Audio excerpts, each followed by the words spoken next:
नमस्कार। मेरा नाम भाऊ तोरसेकर। आप देख रहे हैं प्रतिवाद। दोस्तों, एक बात छोटी सी है, बिल्कुल छोटी सी है। उद्धव ठाकरे एक छोटी सी मांग कर रहे हैं कि चुनाव से पहले ही महाराष्ट्र विधानसभा का चुनाव जो अभी घोषित भी नहीं हुआ है, उस चुनाव के पूर्व महाविकास आघाड़ी ये घोषित करे कि उनका मुख्यमंत्री का चेहरा कौन होगा।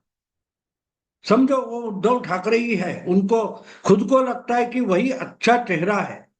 महाविकास आघाड़ी को बहुमत तक लेके जाने वाला सिर्फ एक चेहरा है और वो उद्धव ठाकरे है। ऐसा अगर उद्धव ठाकरे मानते हैं तो वो मान लेने में क्या गड़बड़ है? क्या गड़बड़ है? क्यों कांग्रेस और शरद पवार की एनसीपी उनको नकार रही है? कोई बड़ी बात नहीं है, क्योंकि पहले से आप नाम घोषित करते हैं उससे कुछ भी फर्क नहीं पड़ता। क्योंकि चुनाव के नतीजे के बाद ही आजकल हमारा मुख्यमंत्री तय होता है, ना कि पहले होता है। खुद उद्धव ठाकरे ने अनुभव लिया है। पिछले चुनाव में 5 साल पहले जब विधानसभा चुनाव चल रहा था, प्रचार चल रहा था, हर मंच पर प्रधानमंत्री हो या गृह मंत्री अमित शाह हो या खुद देवेंद्र फडणवीस हो जो उस वक्त मुख्यमंत्री थे, वो बार बार मुख्यमंत्री पद का चेहरा कौन है ये बता रहे थे।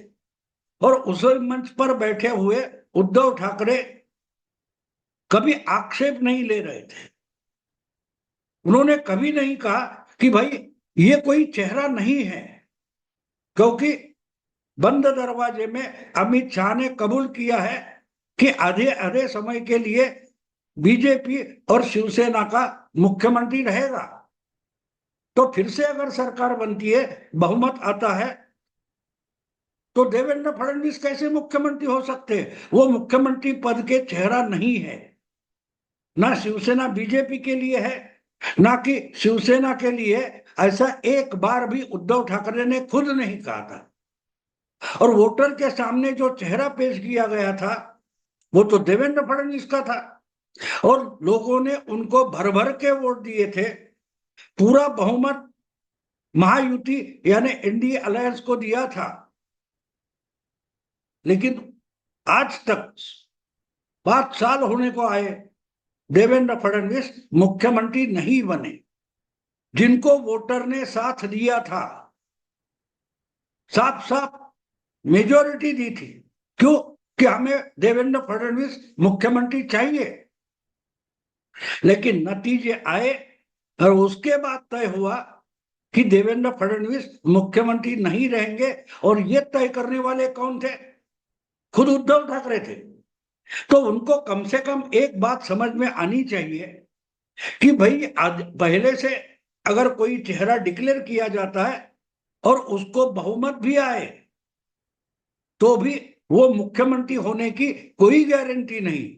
और अगर कुछ भी गारंटी हो तो उसको राहुल की गारंटी बोलते हैं, क्योंकि उसके बाद वो पार्टी, वो सरकार, वो प्रदेश दिवालिया बन जाता है। कुछ पूर्तता होने की गारंटी नहीं होती, वही तो राहुल की गारंटी है। और अजीब बात देखो, इतने अनुभव के बाद भी उद्धव ठाकरे कांग्रेस और एनसीपी शरद पवार गुट से अपना ही चेहरा मुख्यमंत्री पद के लिए घोषित करने की गारंटी मांग रहे। गारंटी। और इसलिए मैं बोलता हूं गारंटी देने में क्या गफलत है? हर साल आपके खाते में 1 लाख रुपया खटाखट खटाखट खटाखट आ जाएगा। 4 जून को लोकसभा के चुनाव के नतीजे आने वाले, 6 जून को आपके खाते में खटाखट खटाखट खटाखट 8,500 रुपये पहुंच जाएगा। ये राहुल ने गारंटी दी थी ना। उनका जो घोषणा पत्र है उसमें छपी हुई गारंटी है। क्या हुआ उस गारंटी का? यानी कांग्रेस हो, एनसीपी हो, इंडिया अलायंस हो, उनकी तरफ से अगर आम जनता को, वोटर को कुछ गारंटी दी जाती है, अगर उसका पालन उसके बाद नहीं होता, तो आज कांग्रेस और एनसीपी उद्धव ठाकरे को मुख्यमंत्री घोषित करे, मुख्यमंत्री पद का चेहरा घोषित करे, तो क्या फर्क पड़ने वाला है? कोई गारंटी नहीं कि ये दोनों पार्टियां आगे चलकर उद्धव ठाकरे को ही मुख्यमंत्री बनाएंगी और उनके चेहरे पर मेजॉरिटी हासिल होती है, बहुमत हासिल होता है, फिर भी उद्धव ठाकरे मुख्यमंत्री होने की कोई गारंटी नहीं है। क्योंकि चुनाव से पहले जो कुछ बोला जाता है वो चुनाव के नतीजे आने के बाद पूरा होगा, उसकी कोई भी गारंटी नहीं होती, नहीं होती। चुनाव से पहले देवेंद्र फडणवीस का चेहरा था, खुद उद्धव ठाकरे ने वो माना? नहीं माना, चुनाव के पहले मान लिया था, ना कि उस पर कोई आक्षेप रजिस्टर किया था।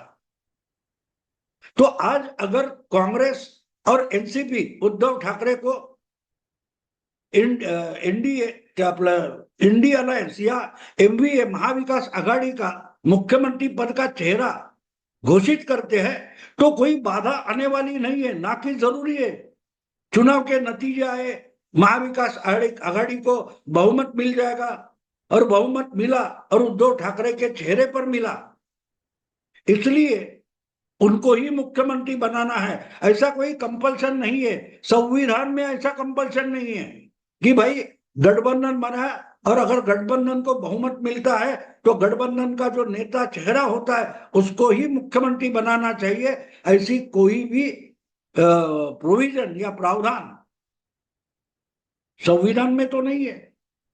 तो क्यों कांग्रेस और एनसीपी शरद पवार गुट उद्धव ठाकरे को नाराज कर रहे? मान लेते, जो देना ही नहीं है उसके लिए गारंटी देने में क्या गड़बड़ है?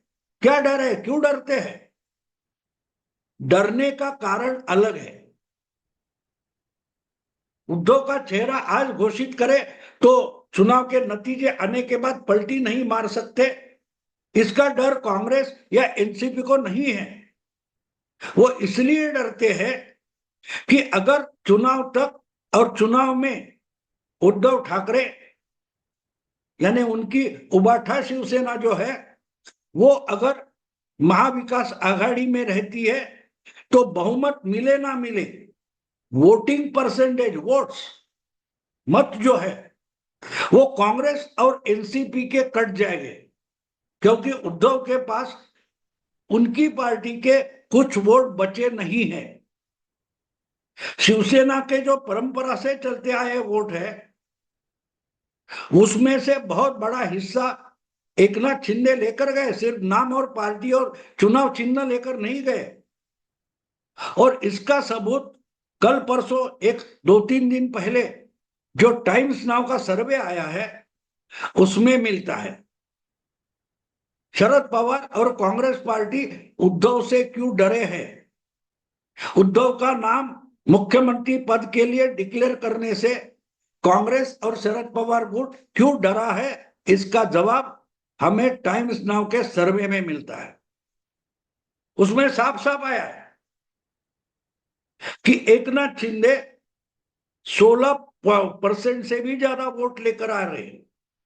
अभी वो सच हो गलत हो बात छोड़ दो, लेकिन आज जो सर्वे सीटों की बात छोड़ दो, लेकिन टाइम्स नाउ के सर्वे में हर पार्टी के लिए जो वोट का परसेंटेज दिखाया है वो बहुत इंपॉर्टेंट है, बहुत इंपॉर्टेंट है। क्योंकि मैं लगातार ये बात आपको समझा रहा हूं कि आज तक 90 से लेकर 2024 तक जितने चुनाव हुए, जब तक शिवसेना इकट्ठा थी उसका वोटिंग परसेंटेज 16 से 20% इसके बीच में रहा है, उससे आगे नहीं गया है, इससे आगे नहीं गया। और पिछली लोकसभा में हम देखते तो 13.5% एकनाथ शिंदे और 16%, 17% उद्धव ठाकरे, मतलब दोनों के मिलकर 30% से ज्यादा हो जाते हैं। अब ये 30% में ये जो एकनाथ शिंदे और उद्धव ठाकरे मिलकर अगर 30% लोकसभा के चुनाव में दिखाई दे रहे हैं तो 10% कहां से बढ़े? यह समझना जरूरी है कि 10% दोनों शिवसेना के मिलकर कहां से बढ़ गए। पिछले 30 साल से तो इतने वोट शिवसेना के नहीं थे। अगर वो दोनों में बढ़ गए तो 10% बढ़े हुए दिखाई दे रहे हैं, तो 10% कहां से आ गए? क्योंकि बीजेपी से घटकर आए? बिल्कुल नहीं। बीजेपी हमेशा 25 से 30% के बीच में रही है, और अभी भी बीजेपी को लोकसभा में 26-27% तो वोट है। और टाइम्स नाउ का सर्वे है, वो भी दिखा रहा है ये सब 26 पॉइंट पूछे, यानी 27%। लोकसभा में भी बीजेपी का परसेंटेज 1 घटा है, ना कि 10 घटा है, जो उद्धव ठाकरे के पास चला गया, या दोनों शिवसेना मिलकर। कांग्रेस और शरद पवार गुट का डर वही है। हम लोकसभा में उद्धव ठाकरे के चेहरे पर लड़े तो उसका सबसे बड़ा फायदा सीटों में कांग्रेस को मिला हो, सीटों में शरद पवार को मिला हो, लेकिन वोटिंग परसेंटेज में अगर गेन किसने किया है, अगर बढ़त किसको मिली है, तो उद्धव ठाकरे को मिली। क्योंकि अगर एकनाथ शिंदे 13-14% लेके जाते तो उद्धव ठाकरे के पास 4-5% बचने चाहिए थे, उतने तो बचे नहीं। उससे बढ़कर अगर 16-17% होते तो 10% उद्धव ठाकरे के गुट ने लोकसभा में कांग्रेस और एनसीपी को मिलने वाले वोट खाए हैं। यही बात हम शरद पवार और अजीत दादा के बारे में देख सकते हो, गणित देख सकते हो उसका। अजीत दादा को 2-2.5% वोट मिले, शरद पवार को जो कुछ है 14-15% मिले। तो दोनों की अगर हम ऐड करते हैं, गिनते एक, तो होता है 16%, तो उनका तो इंटैक्ट है। कांग्रेस को भी 16-17% हो गया। तो उद्धव ठाकरे ने कांग्रेस और एनसीपी के वोट लोकसभा में खा लिए, और टाइम्स नाउ का सर्वे बिल्कुल वही बात बता रहा है। उद्धव ठाकरे की सीटें कितनी आई या विधानसभा में सीटें कितनी आएगी, ये छोड़ दो बात। सर्वे के जो आंकड़े होते सीटों के, वो सच नहीं होंगे, लेकिन अगर सर्वे में परसेंटेज बताया जा रहा है तो वो इंपॉर्टेंट होता है। और जो टाइम्स नाउ का सर्वे आया है उसमें 26% से ज्यादा, 26.5% वगैरह बीजेपी के है, 16.5% एकनाथ शिंदे है। तो दोनों मिलकर 42-43% हो जाते हैं। अजीत दादा के लिए 2.3 या 3% से कम है। शरद पवार के लिए 15% के आसपास है, और कांग्रेस के लिए भी 16% के आसपास है। लेकिन उद्धव ठाकरे को फिर से सर्वे दिखा रहा है कि उद्धव ठाकरे अगर मुंबई महाविकास आघाड़ी बनकर लड़ते हैं तो उसमें उद्धव ठाकरे का हिस्सा 16% तक जाता है। मतलब उनको 10% शिवसेना छोड़कर बाकी वोट मिलने वाले हैं, जो बीजेपी के नहीं है। मतलब नुकसान किसका हो रहा है? कांग्रेस और शरद पवार गुट का नुकसान हो रहा है। उद्धव ठाकरे अगर महाविकास आघाड़ी में रहते और उनको ही चेहरा बनाया जाए तो महाविकास आघाड़ी को इकट्ठा अच्छे वोट मिल सकते हैं, शायद बहुमत मिल सकता है। लेकिन सवाल यह है कि उस आधार पर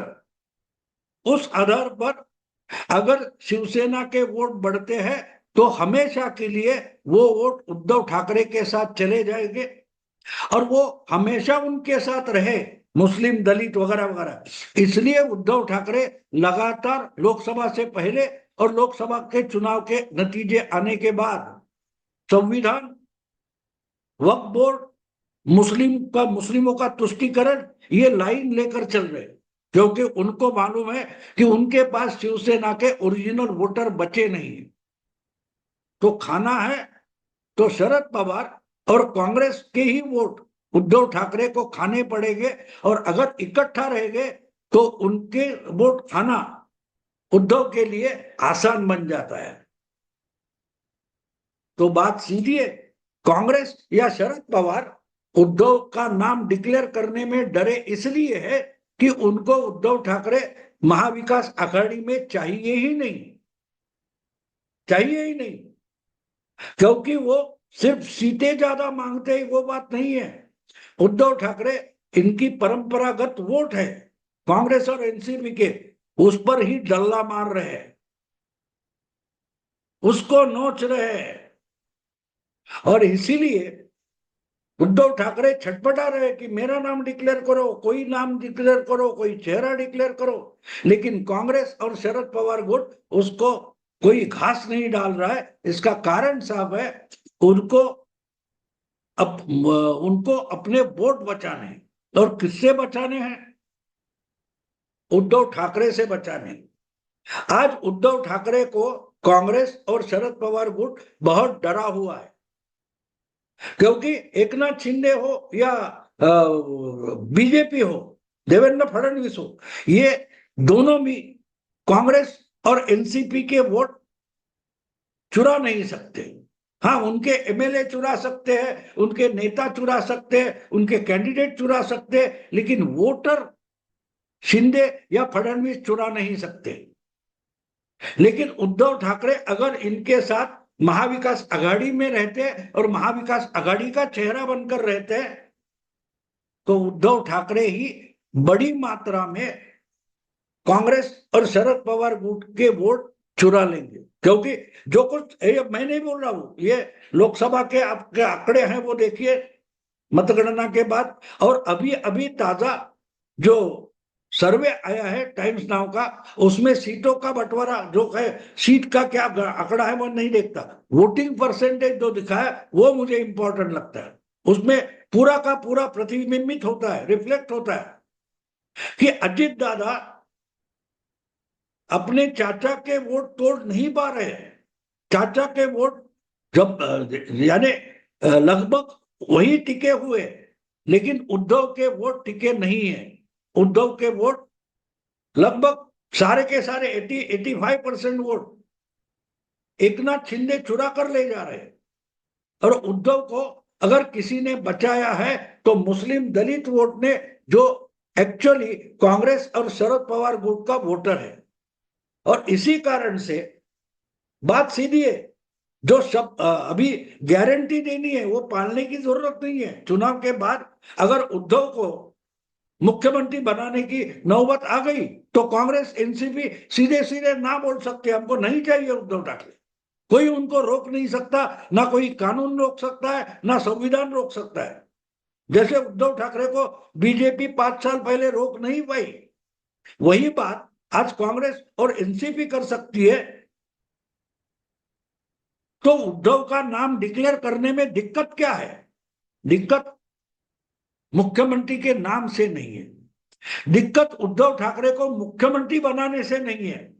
दिक्कत जो वापस कांग्रेस का और एनसीपी का वोटर उनके पास आ रहा है, उसमें उद्धव ठाकरे को हिस्सेदारी नहीं देनी है। और इसीलिए उद्धव ठाकरे, कांग्रेस और शरद पवार गुट उद्धव ठाकरे से डरे हुए हैं। कांग्रेस और शरद पवार गुट बीजेपी और एकनाथ शिंदे को अपना दुश्मन नहीं मान रहा है। उनको पक्का पता है कि उनका चुनाव में मतदान में असली दुश्मन कौन है, कौन उनके वोट चुराने वाला है। और इसीलिए उद्धव ठाकरे का नाम चुनाव से पहले मुख्यमंत्री पद का चेहरा बन के वो घोषित नहीं करना चाहते। दोस्तों, अभी यही रुकता हूं। अगर ये वीडियो पसंद आए तो लाइक कीजिए, शेयर कीजिए, सब्सक्राइब कीजिए। नमस्कार।